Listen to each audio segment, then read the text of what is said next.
ஆளுநர் ஆர்.என். ரவியை சந்தித்திருக்கிறார் எதிர்க்கட்சி தலைவர் எடப்பாடி பழனிசாமி. அது குறித்த முக்கிய செய்தியை நாம் பார்த்துக் கொண்டிருக்கிறோம். கூடுதல் விவரங்களை நம்முடைய சிறப்பு செய்தியாளர் ரகுவரனிடம் கேட்கலாம். ரகுவரன், இந்த சந்திப்பினுடைய முக்கியத்துவம் என்ன?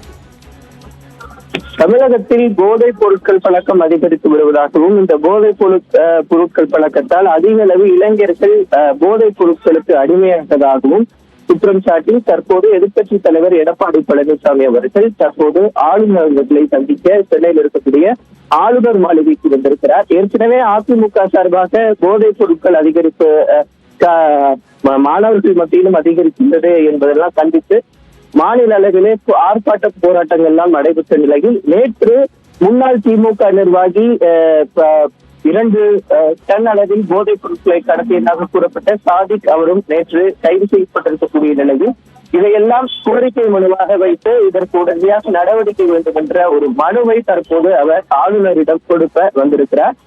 எடப்பாடி பழனிசாமி அவர்களுடன் அதிமுக முக்கிய நிர்வாகிகளும் தற்போது வந்திருக்கிறார்கள். இந்த சந்திப்புக்கு பிறகு எடப்பாடி பழனிசாமி அவர்கள் செய்தியாளர்களையும் சந்திக்க இருக்கிறார். விவரங்களுக்கு நன்றி ரகுவரன்.